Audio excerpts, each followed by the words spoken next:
possible for kids to have the kind of childhood that we had when we were young? The kind where they wander around outside for hours, read leisurely, play ball at the park, and don't look at screens? Hi, I'm Jess from the blog siloandsage.com, and here we talk about all things homestead, homeschool, and handmade. And today we are going to talk about screens because we have to talk about it. As parents, we have to be talking about screen time. We cannot avoid it. Technology is in a place that we could never have imagined when we were young. We have access to literally everything. We carry around devices in our pockets that we could see news from all around the world anytime we want. We can wake up in the middle of the night and watch any show we want to, watch any movie we want to. We could talk to a friend across the world. We could see what's happening in someone else's house anytime, anywhere.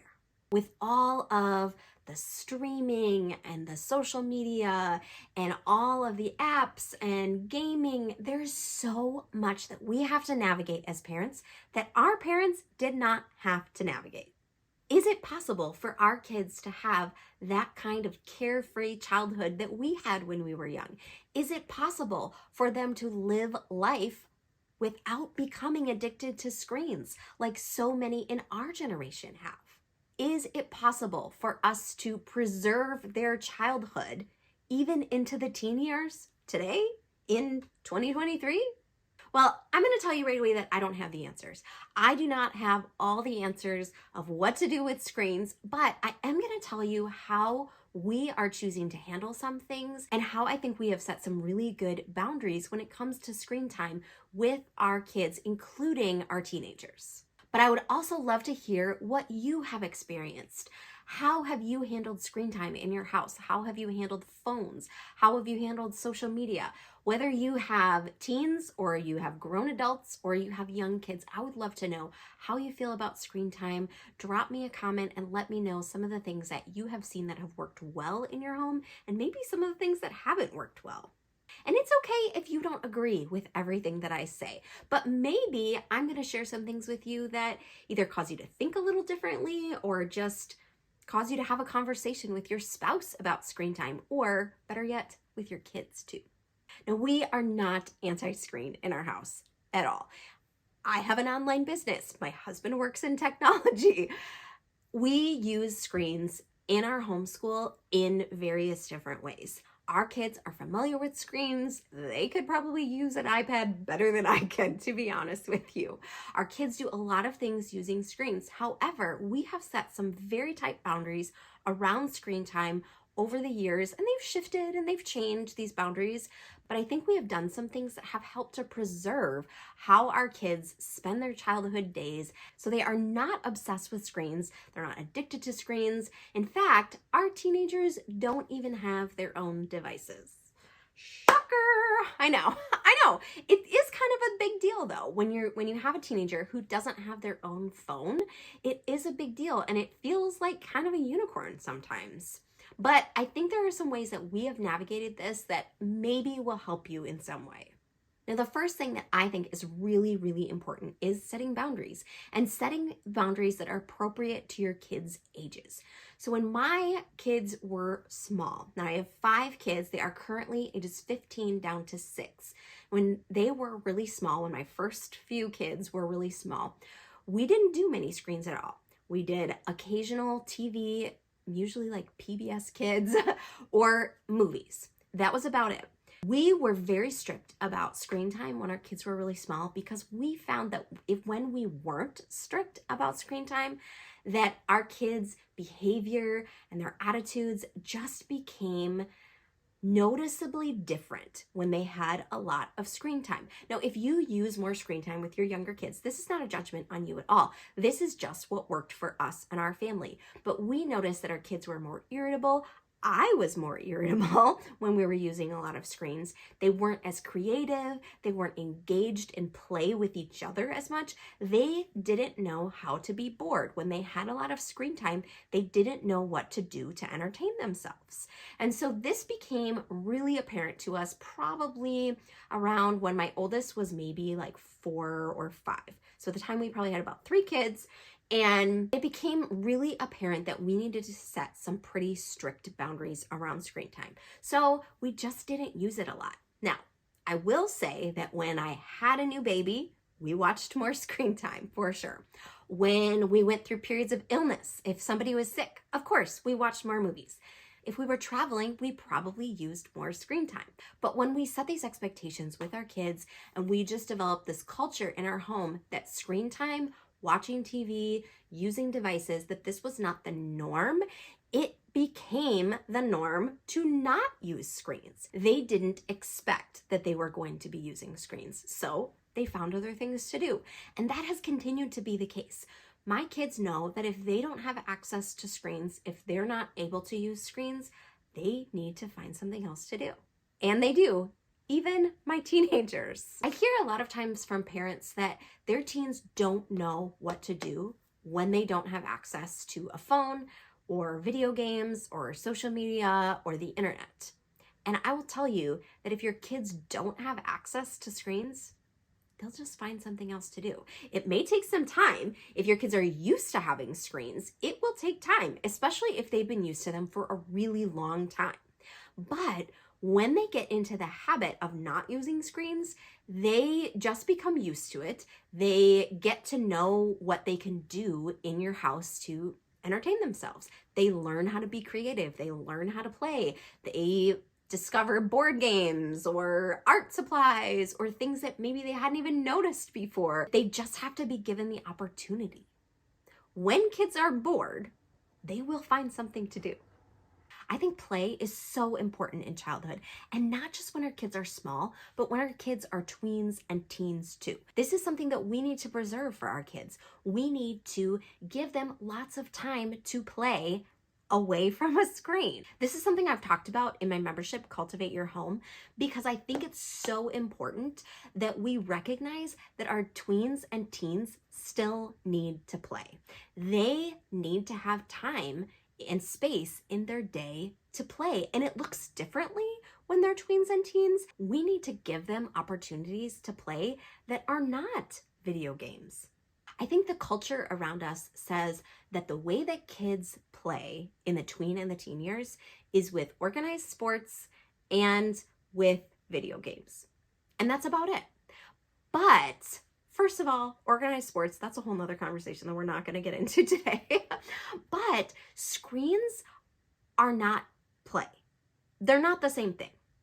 Video games are fun, and I don't think they're all bad, and they can be a fun thing for kids to do together and tweens and teens to do together, but they are not a replacement for actually playing.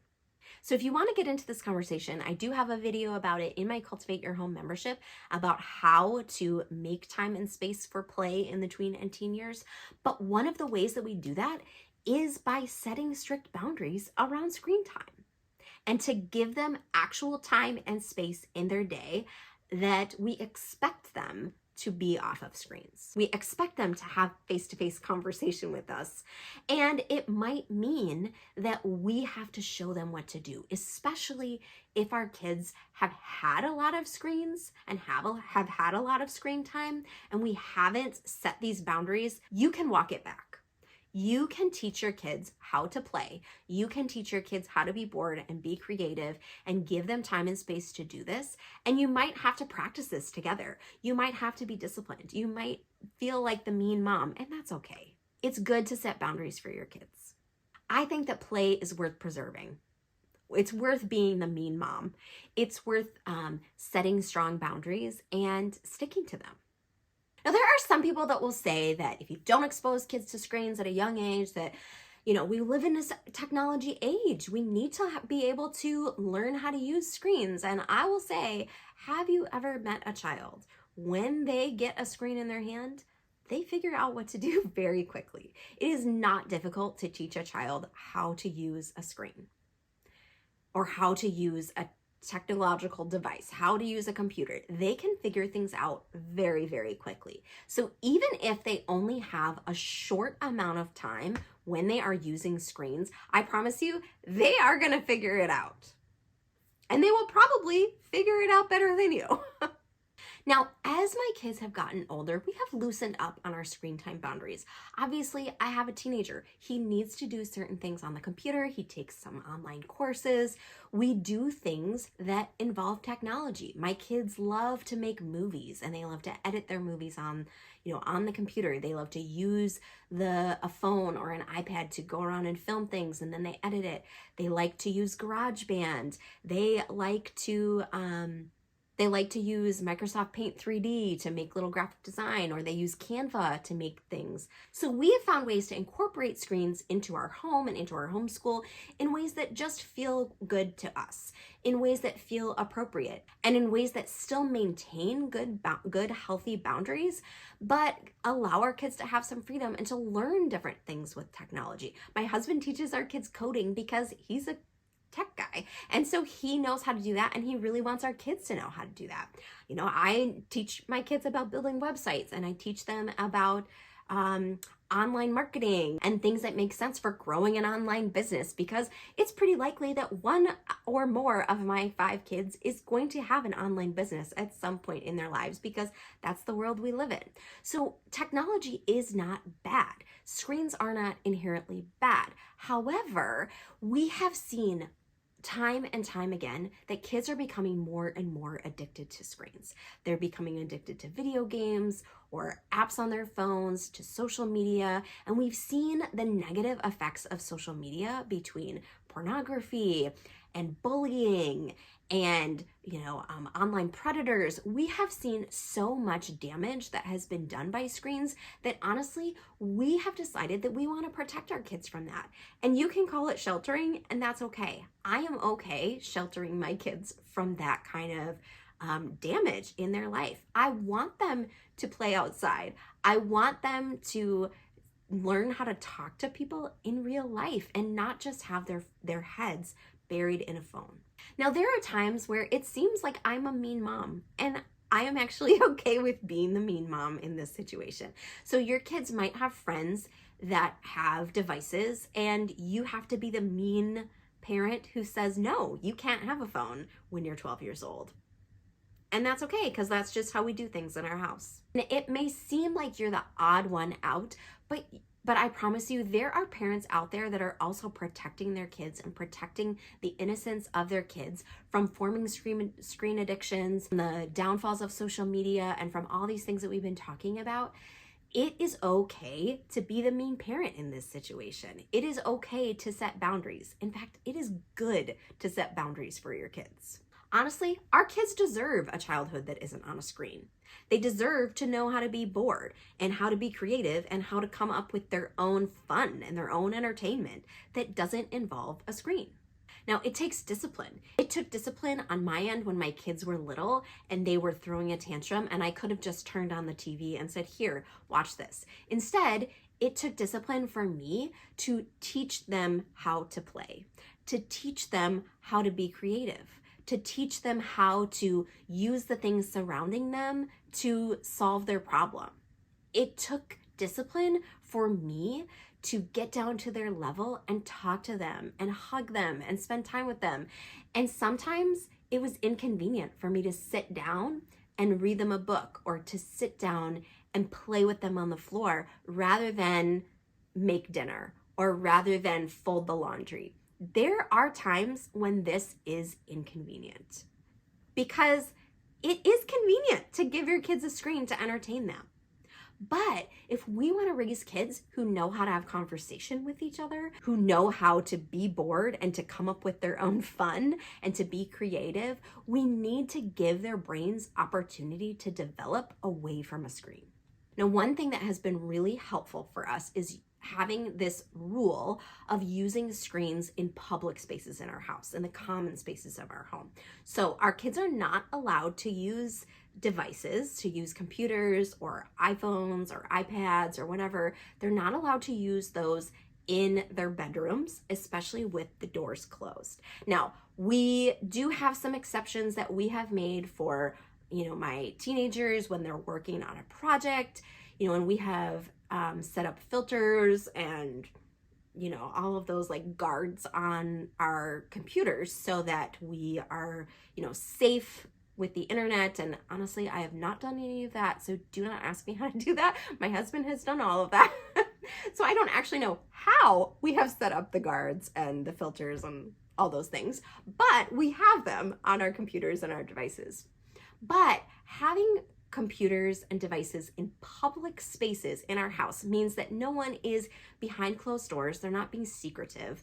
Now, the way we have our computers set up, the kids can turn the screen if they don't want other kids to read what they're doing. If they're writing something and they don't want the other kids to read it, that's perfectly fine. They can turn it and they can have a little bit of privacy. But the fact that anybody, including mom or dad, can walk past them and see what they're doing makes a big difference. It makes technology not something that you just do in the privacy of your bedroom, but it keeps it out in the open instead. So we also have a charging station that we have in our kitchen so that when our kids are not using the devices, they go onto the charging station. So we can see at a glance, is anybody using a device, or did it, the device get into somebody's bedroom? We know where the devices are. We know if they're being used or not. And we're just aware of what is happening with technology in our home. We also give time limits. So the beginning of this school year, we actually had kind of like pulled back some of our rules surrounding time limits on technology. And we were kind of letting our kids self-regulate because I felt like they had been doing a good job and they were setting their own boundaries until they weren't.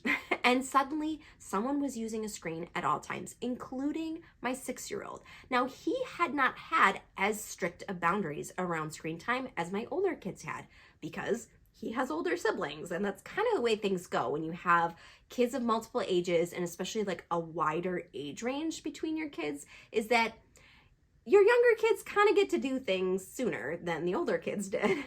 So he was using screens a lot more than my other kids had used them at his age. And while there were some good things about that, he was learning some cool things about like graphic design, and he can find a song on iTunes, but he was also not playing with toys in the same way that my other kids were. So we set a boundary. We said before 2:00, you cannot use screens unless it is school related. So my kids that are doing online, if they have an online math class, obviously they can do that. If they are writing a story, they can do that, but they have to ask permission first, except for the math. You can do math whenever you want. So we set a boundary.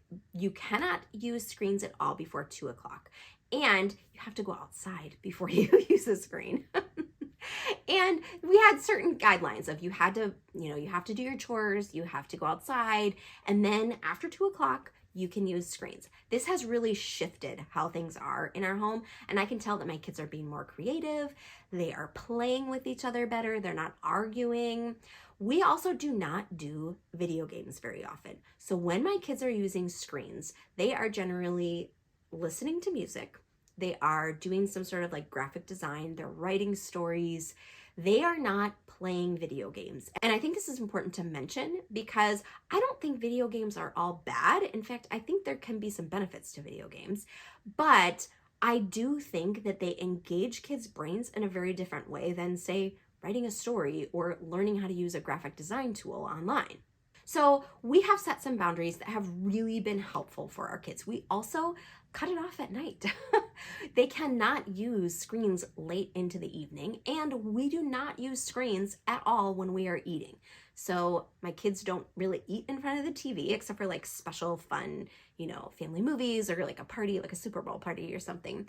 And we don't use our phones or devices or TV in our kitchen when we're eating. We don't have a TV in our kitchen, and my husband and I don't use our phones when we're eating, and we expect that our kids don't do that either. Now, I mentioned it before, but my teenagers do not have their own personal devices. How we have managed to make this work for us is we have a family phone. So we kind of use that like a home phone, like a landline. And maybe you're so young that you never even had a landline. But we grew up and we had a landline. And so we wanted our kids to be able to call us if they were at home and my husband and I were gone because, we have teenagers. We leave our teenagers and our kids home without us sometimes. And we wanted them to be able to contact us. We wanted them to be able to text their friends if they needed to.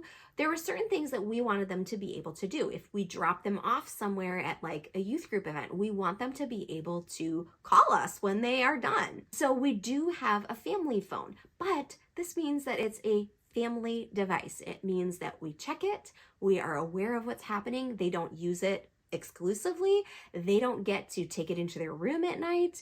It is not their phone. And this has really been helpful for us. And our kids honestly have not ever even asked us for their own phone.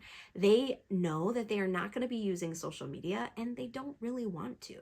And this is where I think it's really important to have open conversations with your kids about screen time, about how they're using it, if you think they're using too much, if you're really proud of how they're using it, just the things that they can come across on the internet that might be unsafe or what to do in those situations, and why you are setting the boundaries you do.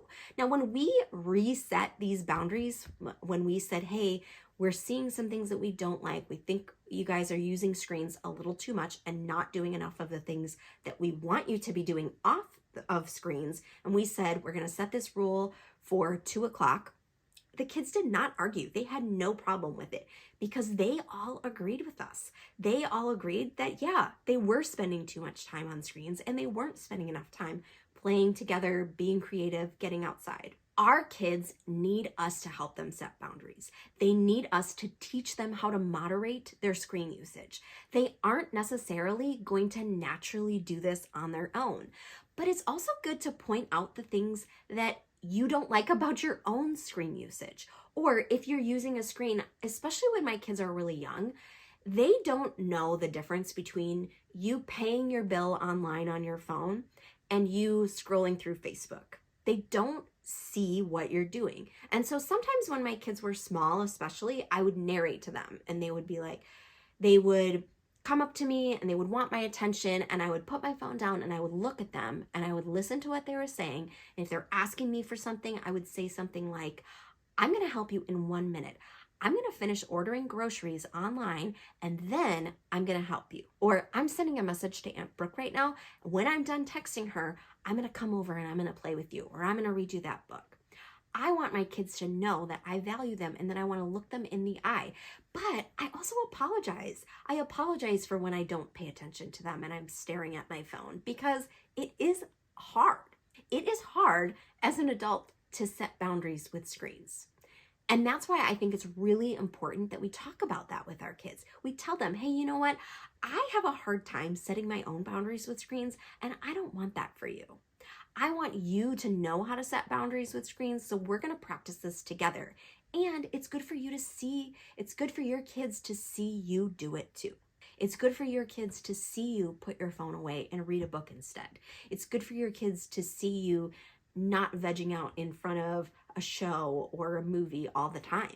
Now, I'm not saying those things are bad. I do those things. I have businesses that use social media and YouTube, and that's part of the conversation I have with my kids. I tell them, hey, I'm doing some work on my social media right now for my business, but I want them to know that I can walk away from it. I can set it down and walk away. And if I can't, then I need to have that conversation with myself. I need to maybe have that conversation with my husband. I need to set my own boundaries. I need to set screen time on my phone, screen time limits, whatever it is that I need to do so that I can set a good example for my kids. Because honestly, my kids see other teenagers with their phones and they see them like not having conversation with each other, but sitting and watching YouTube at the park together instead of playing and running around and having fun. And they don't like it. They don't understand how someone would rather live in a virtual reality than in real life. Now, I don't think that's the case for all teenagers. I think that many teenagers are able to have conversation with each other and able to have fun together because I've seen it. But I think it's important for us to help our kids set these boundaries so they aren't like that. So they do do know how to talk to each other and how to talk to each other face to face and not just through texting and social media. Now, like I said, we are really the first generation of parents to have to deal with this kind of parenting. It's new territory. I know that I'm not doing it all perfectly, and you probably aren't either. There aren't many parents who have gone before us to show us what to do and to show us how to handle this. And honestly, we don't know how this kind of technology is going to affect our children in the future, how it's going to affect their relationships, how it's going to affect their working relationships with their colleagues, how it's going to affect their jobs. And there are some good things about technology that are going to be positive for them in the future. So we are kind of forging a new parenting path, and we're gonna make a lot of mistakes. I know I've made some mistakes, and you probably have too, but unfortunately, when we make these mistakes, we just don't have a lot of years to correct them. And personally, I would just rather err on the side of being too strict than not being strict enough with my kids, because I think our kids deserve a childhood with muddy fingers and climbing trees and lots of time to read books and time to be bored. Our kids deserve to be bored. They deserve family dinners where no one is looking at a screen and we're looking at each other's faces instead. Now, I would love to know what you think about this. I would love to know your thoughts and how you have handled screen time in your house. And please know that I am not passing any judgment on you and how you parent your kids and how you use screens in your home. But this is how we're handling it in our home. Now, I'd love to know your thoughts. I'd love to know how you are handling screen time in your home, maybe some things that you're doing differently than I'm doing, and maybe some things that you feel like you are doing well or not doing well. And let's support each other. Let's help each other forge this new path of parenting that none of us really know how to do quite yet. If you haven't already, please like this video, subscribe to my channel, and I will see you in another video. In the meantime, keep cultivating your home. Bye.